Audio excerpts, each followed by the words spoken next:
Ya lo tenemos en línea, al ingeniero lo conocemos desde la época del Sistema Integrado de Transportes, que también va a ser un tema que lo vamos a conversar en esta entrevista, si el tiempo lo permite, si no queda tarea para la casa, sobre ese tema, sobre Ordesur, el tema de reconstrucción también, que es un tema importante a propósito del norte. Tenemos tres temas de agenda. El más importante, el papel de los gobiernos regionales en estos tiempos de cambios. Bienvenido, ingeniero Aguirre, Ánfora 2021.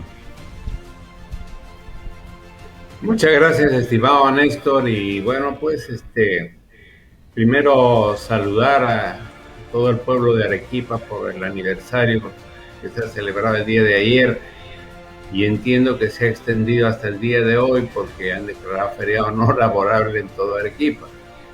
Y merecidamente, porque el pueblo arequipeño pues es un pueblo aguerrido, es un pueblo trabajador y sobre todo es un pueblo volcánico por la influencia que tiene del gran Misti, del Apu Misti. Muchas gracias. A la orden, Néstor. Sí, eh, un descanso merecido, seguramente. Nosotros seguimos trabajando. ¿Cuál es el papel, con la experiencia, Walter, de haber sido vicepresidente del gobierno regional en la gestión de Juan Manuel Guillén, si no me equivoco? ¿Cuál ha sido esa experiencia y cómo traerlo a estos tiempos en la que los gobiernos regionales se han constituido en socios estratégicos importantes del gobierno nacional, y mucho más ahora con el presidente Pedro Castillo? Bueno, en primer lugar, yo creo, por la experiencia personal que he tenido en el gobierno regional de Arequipa como vicepresidente en la gestión del doctor Guillén del año 2011 al 2014, que realmente no sé por qué se llama región, debería llamarse gobierno departamental, porque cada ámbito departamental es una región, entre comillas, ¿no?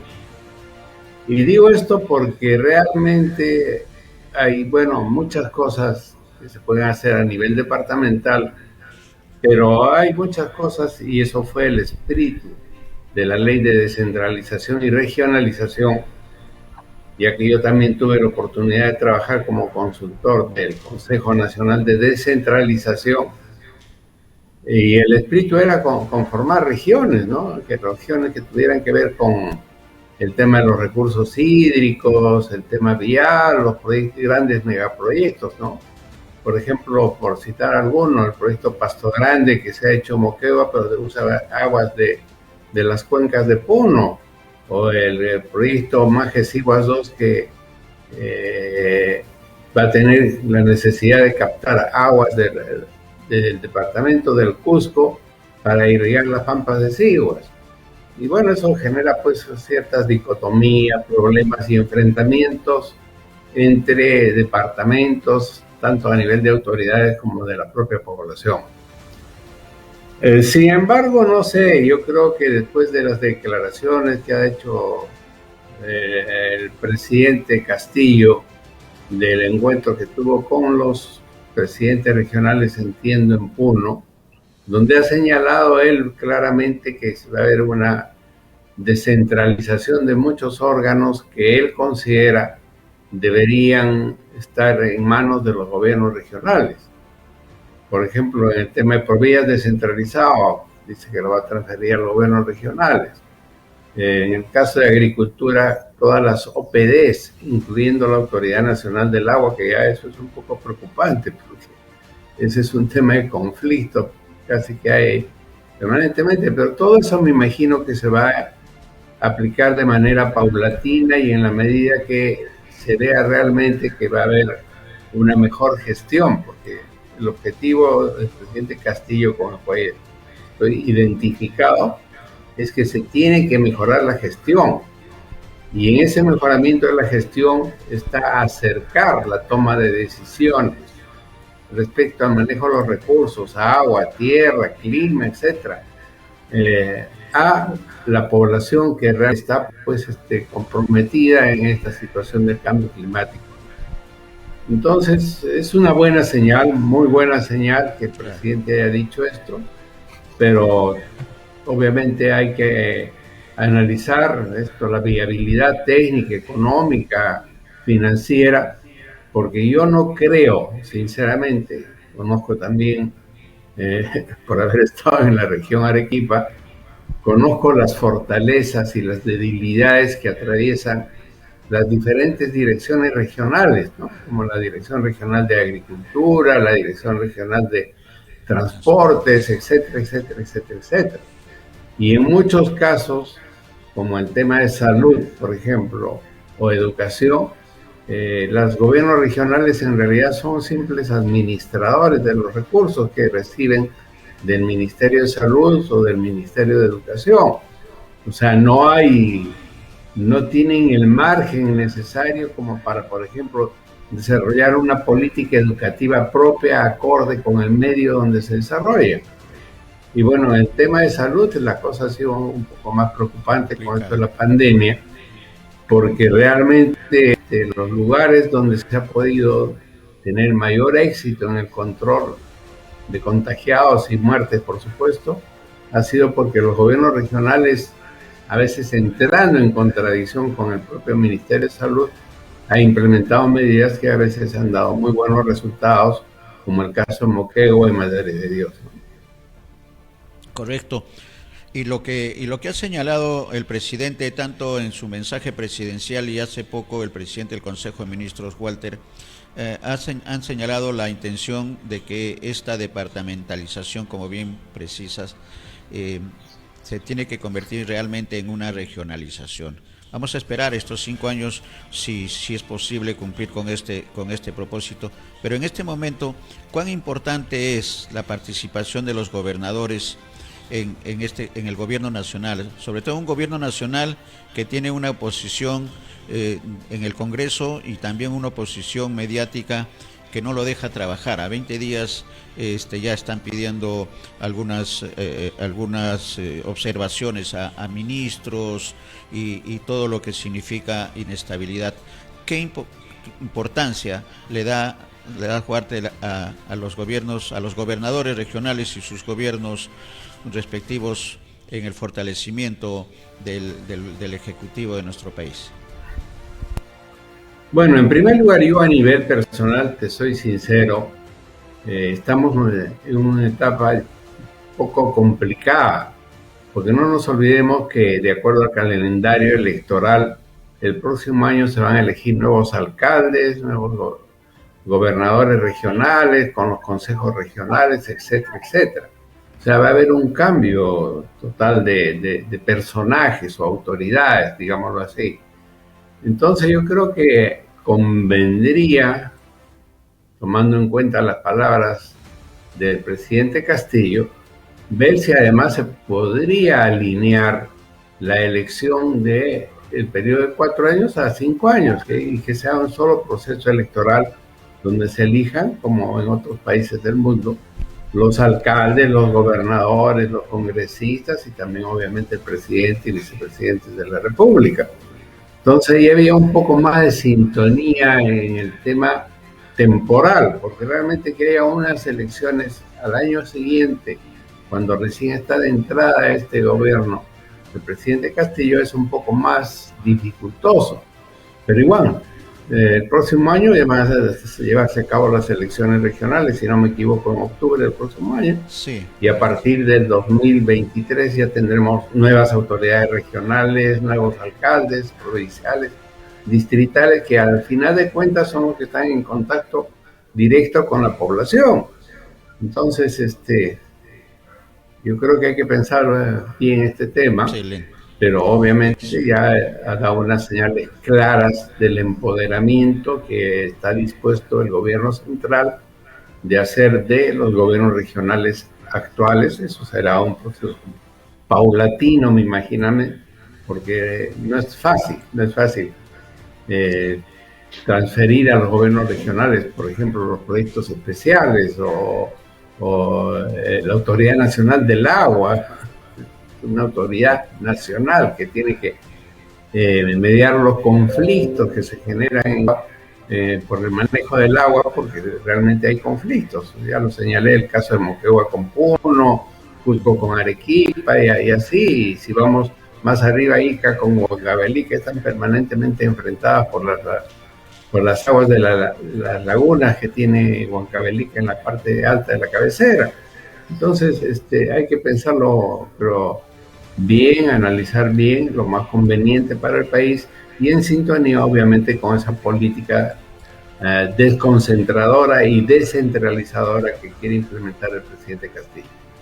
Correcto, y importante el aporte de unificar las elecciones, ¿no? Eso también es una buena venida. Vamos a compartir, Walter, si nos permites, la entrevista también con mi compañero de conducción, don Miguel Ángel Risco Esquén, que está en el estudio B de Magdalena. Miguel Ángel, adelante. Con el mayor gusto. ¿Qué tal, ingeniero Aguirre? Escuchando, por supuesto, la exposición que acaba usted de manifestar, encontramos que efectivamente no se ha avanzado lo suficiente en materia de descentralización y en materia de regionalización. Estamos hablando prácticamente de una simple desconcentración administrativa, pero más bien no de una real regionalización, que probablemente mejor funcione si tenemos en cuenta esta experiencia que tienen algunos departamentos, o ahora llamadas regiones, cuando conforman, por ejemplo, estos grupos que se vienen a llamar mancomunidades macrorregionales. ¿Usted propondría, por ejemplo, que una regionalización tenga en cuenta la base que ahora, por ejemplo, conforman estas mancomunidades macrorregionales? ¿O tiene otra idea respecto de cómo tendría que ser justamente esta descentralización? Excelente. Miguel Ángel, por supuesto, como yo trabajé en el Consejo Nacional de Descentralización, bueno, ahí ya se hizo un esquema de qué regiones, por este tema de compartir recursos hídricos, etcétera, tenían que unificarse y formar las verdaderas regiones.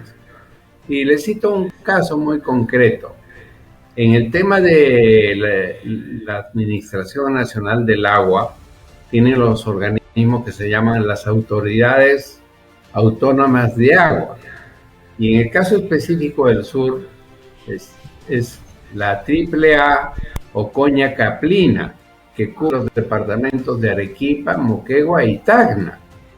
Entonces, ¿por qué? Porque realmente todos esos tres departamentos comparten de alguna manera el tema de los recursos hídricos que benefician a algunos proyectos, pero fundamentalmente a los pequeños y grandes agricultores de la zona. Entonces, creo que sí, y yo creo que encaja con la voluntad del presidente Castillo de descentralizar, de desconcentrar, que haya un manejo más racional acorde al tema, por ejemplo, las cuencas, que son, digamos, la vida para el campo, la vida para nosotros que realmente consumimos la producción nacional. Correcto. Entonces, ¿qué tendría que hacerse? ¿Una nueva ley? ¿Otro referéndum como se hizo en la época de Alejandro Toledo? ¿O qué tiene que pasar para justamente comenzar a trabajar con esa dimensión? Particularmente yo pienso, bueno, ahorita hay una especie de viceministerio en la PSM que se llama de descentralización. Territorial, ¿no? Sí.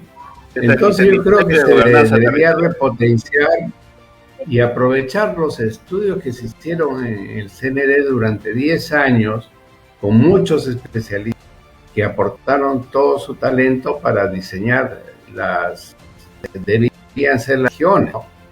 Y obviamente cuando se van a juntar dos departamentos, por decir Arequipa, Moquegua, Tacna, Puno, de repente también entra ahí, tiene que hacerse un referéndum para que la gente sea la que decida. Pero definitivamente esta cuestión de la descentralización a nivel departamental, si bien es cierto, puede tener ciertas ventajas, no necesariamente están debidamente fortalecidos los gobiernos regionales para afrontar exitosamente los nuevos retos que se les está proponiendo, ¿no? En algunos casos sí, o sea, no tengo duda, por ejemplo, que Provías descentralizado, bueno, siempre formó parte de los departamentos a través de las oficinas zonales de caminos, cuando existía la Dirección General de Caminos y no había ni Provías Nacional ni Provías descentralizado. Y ellos manejaban toda la infraestructura del departamento, tenían maquinaria, tenían ingenieros, tenían técnicos y en fin, eran responsables del desarrollo de la infraestructura y del mantenimiento de la infraestructura vial existente en el departamento. Ahí no hay problema porque es una cuestión material, pero hay entidades como dije hace un rato como el ANA, que no es como el PCI, por decir un proyecto que hace obras por acá, obras por allá, etcétera. Eso sí se puede, yo creo que no hay problema. Pero el ANA es una autoridad nacional y es una autoridad administrativa fundamentalmente que regula precisamente esos conflictos que se generan entre diversas cuencas, entre diversos departamentos, etcétera. Hay casos muy reales y concretos, Jequetepeque-Saña, el mismo Puyango Tumbes ahorita es un proyecto binacional con Ecuador, hay problemas con él. Entonces, ese tipo de cosas, por ejemplo, no se podrían delegar, ¿no? Creo, porque realmente, ¿quién asumiría la responsabilidad? Claro, ahora, eso implica también que los propios ministerios, empezando por la presidencia, Consejo de Ministros, cambie también su propia estructura, de tal manera que no constituya una suerte de intromisión en estas regiones como ocurre actualmente, ¿verdad?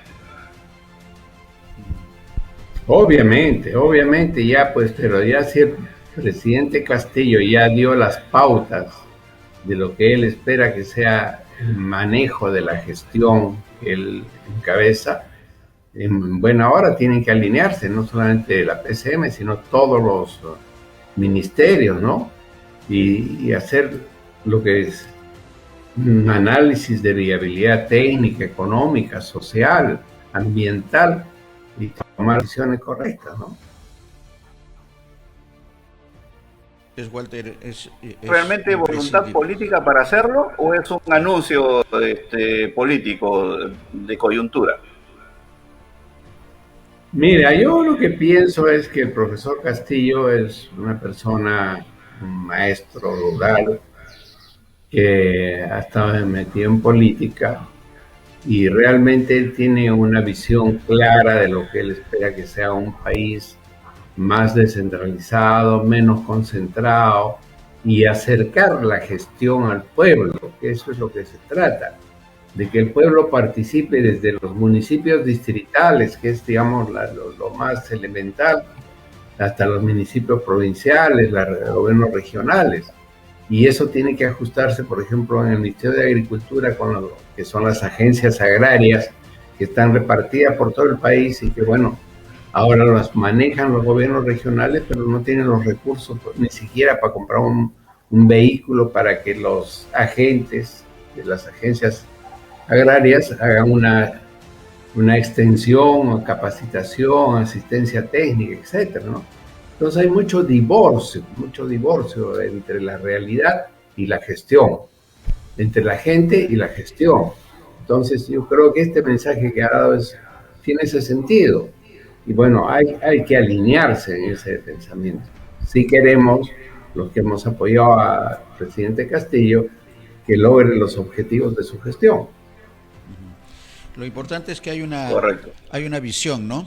Hay una visión nacional del tema y eso lo tiene Pedro Castillo, que a diferencia de los mandatarios anteriores, una visión de limeña de los problemas no ha permitido ver en su magnitud la trascendencia que tiene el tema de la descentralización, por ejemplo, y el funcionamiento de estas direcciones. Estamos hablando de agricultura, pero también tenemos el mismo tema en producción, en transportes y comunicaciones, que son educación y salud, que son, creo, los más importantes sectores que tienen que ver con los más pobres de nuestro país.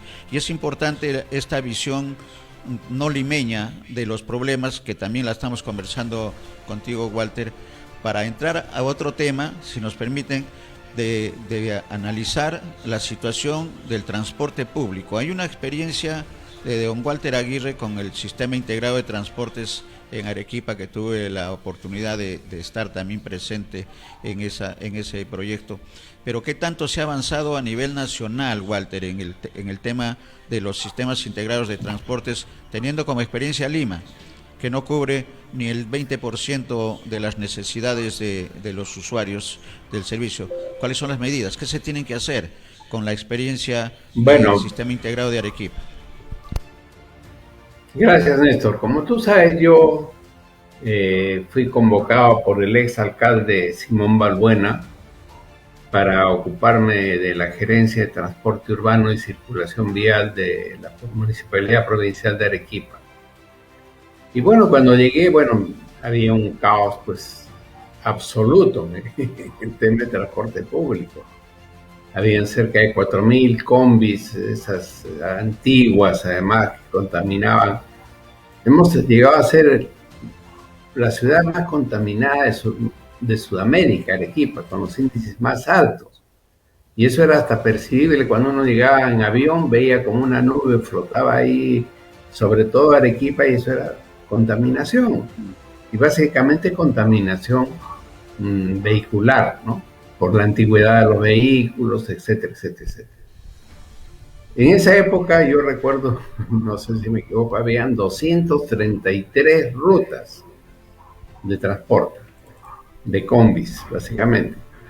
Y estas combis recorrían todo Arequipa, de cualquier lugar a cualquier lugar. Tú podías irte de Tingo hasta Yura en una sola combi. O bien de Sabandía hasta Paucarpata, a donde sea, o sea, de todo lado a todo lado. Y eso se pudo ver claramente con un estudio que hizo AL, una consultora española, donde hizo el famoso estudio de demanda, origen y destino, y luego se pudo dibujar la red vial, que era pues un caos total. Frente a eso, con el apoyo de una ONG internacional, Embark, que en aquel momento representaba el ingeniero Luis Gutiérrez Aparicio, ex viceministro de Transportes de Perú, y bueno, traía toda una experiencia de diversas ciudades del mundo donde ya habían dado los pasos necesarios para salir adelante. El caso de Curitiba en Brasil, el caso de Bogotá en Colombia con el Transmilenio, el caso de Guayaquil, de Quito con Metrobús, etcétera, etcétera, que son soluciones que es donde se busca priorizar al usuario del transporte público. ¿Por qué? Porque cuando hay un transporte público congestionado, contaminado, y la gente viaja como sardinas dentro de esas combis, se maltrata al usuario y se le hace perder tiempo tremendo.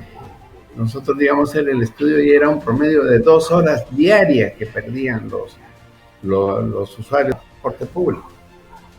Entonces ahí empezamos. Felizmente hubo un antecedente muy importante hecho por Padeco, que hizo un diagnóstico real de cómo eran todo el sistema de transporte público en Arequipa, y propuso lo que se llamaban las rutas centrales o corredores centrales, 5 corredores centrales, y bueno, de alguna manera el tema de las rutas alimentadoras, etcétera, etcétera. Y bueno, nosotros con el apoyo de Embark, que era la ONG que representaba el ingeniero Gutiérrez, pudimos desarrollar el estudio de prefactibilidad siguiendo las pautas, obviamente primero el perfil y después el estudio de factibilidad, siguiendo las pautas del Sistema Nacional de Inversión Pública, para que pudiera ser acogido por el Ministerio de Economía y aprobado. Luego hemos hecho el estudio de prefactibilidad, ya utilizando como insumo el estudio que había hecho ALG, que nos alivió mucho el trabajo.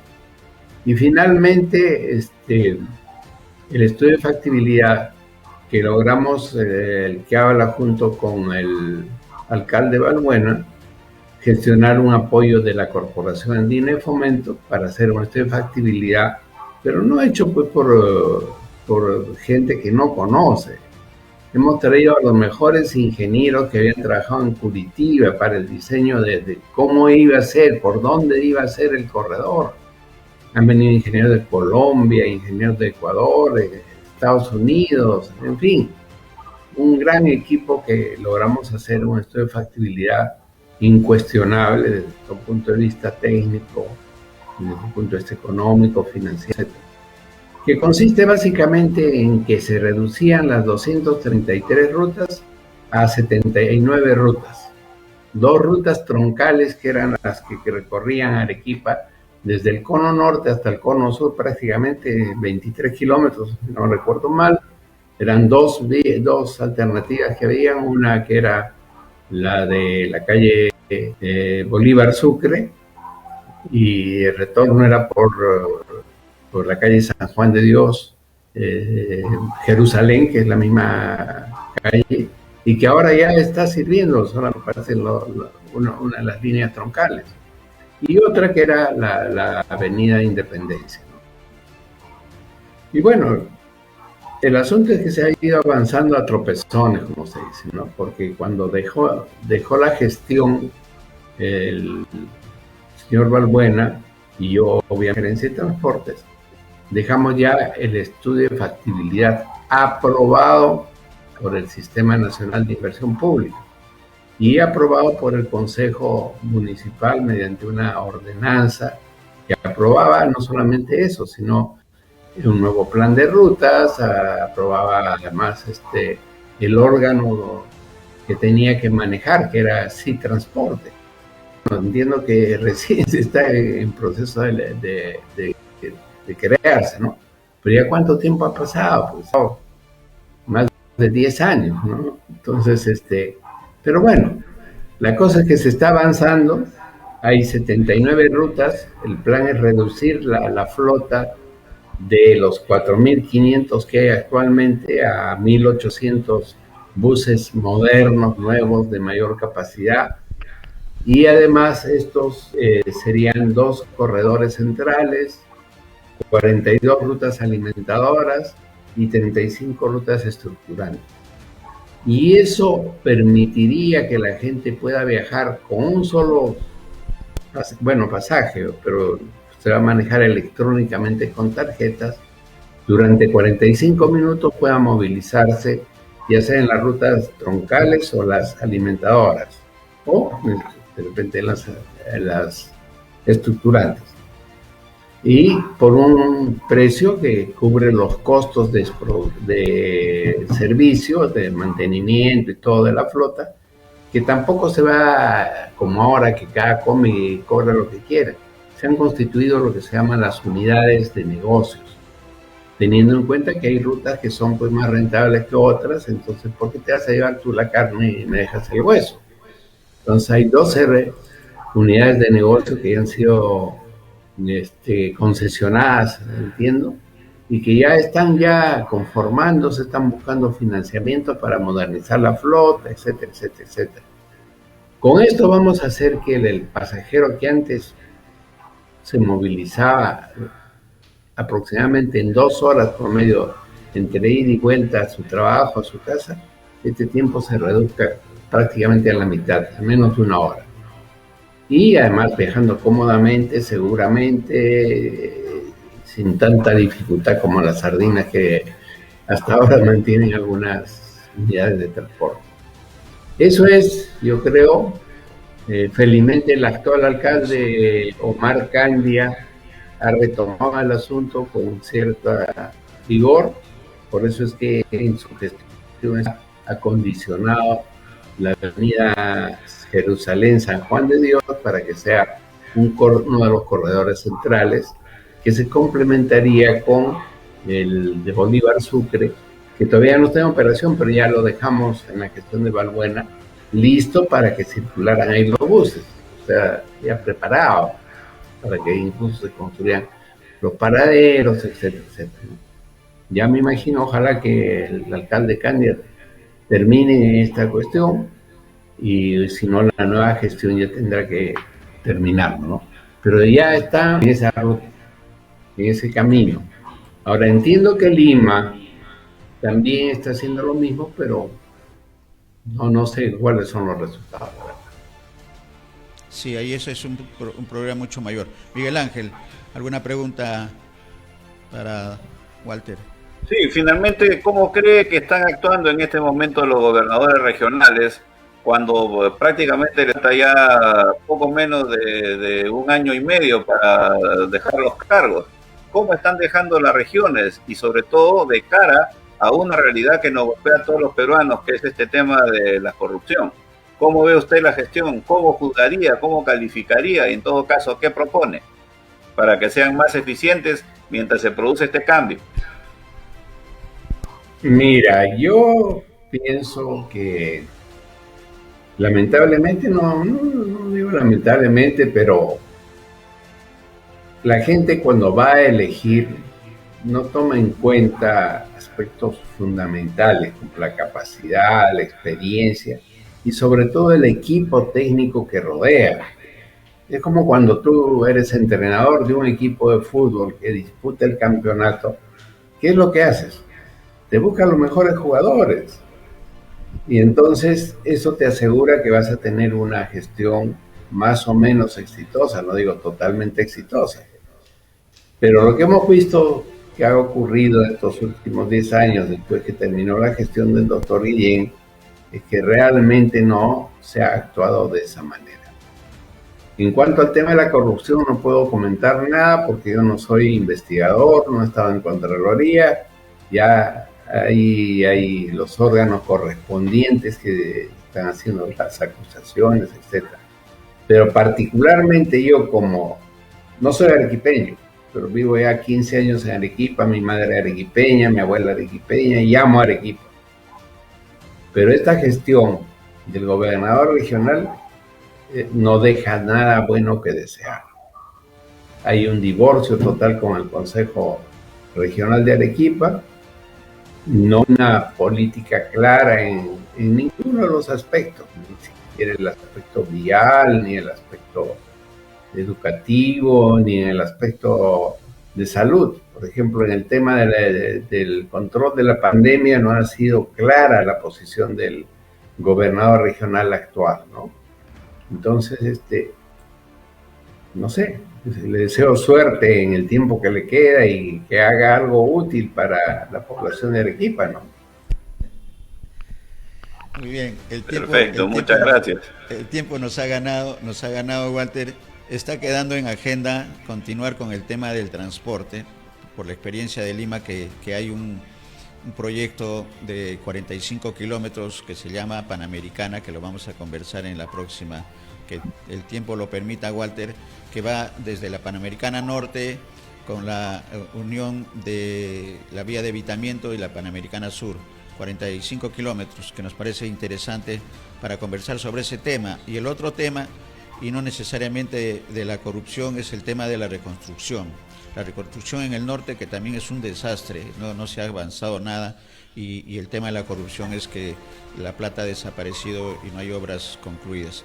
Pero ese tema también va a quedar en agenda por la experiencia que significó Ordesur en Arequipa, en la zona de lo que ocurrió, la zona de impacto del terremoto de hace cuántos años, 17 años, poco más si no me equivoco. 20 años. Entonces, ese tema. 20 años. Exactamente. Del 2001. El 15 de agosto. Sí, exacto. Entonces, ese tema queda en la agenda, va a depender del tiempo, Walter, que dispongas para volver a tocar, volver a conversar, porque son temas importantes de desarrollo nacional, pues son las experiencias positivas que las que se tiene que trasladar a este gobierno, de lo bueno que se ha hecho y de lo que se tiene lo que no se tiene que hacer, principalmente. Muchas gracias, Walter. Si hubiera algún comentario adicional, adelante. Sí, lo único que yo realmente, bueno, agradecerte reiteradamente, Néstor y Miguel Ángel, por haberme dado la oportunidad en este momento importante de la vida política del país. Pero efectivamente tú tienes razón, hay mucho que aprender de lo de Ordesur. Lucho Gutiérrez justamente estaba como director ejecutivo, yo como director de desarrollo, Y solamente te digo que en menos de un año, en 10 meses, sacamos adelante 4.000 obras, se reconstruyeron, y a un costo, pero totalmente razonable de acuerdo a su envergadura. Trabajamos, acuérdate tú, también creo que estuviste ahí con nosotros, hemos trabajado con Arequipa, Moquegua, Tacna, Cusco, Ayacucho, Apurímac. Todos habían sido impactados por ese sismo que fue en mayo del 2001, justo cuando había sido elegido ya presidente Alejandro Toledo, y hubo toda una donación de diversas instituciones internacionales y países para apoyar la reconstrucción.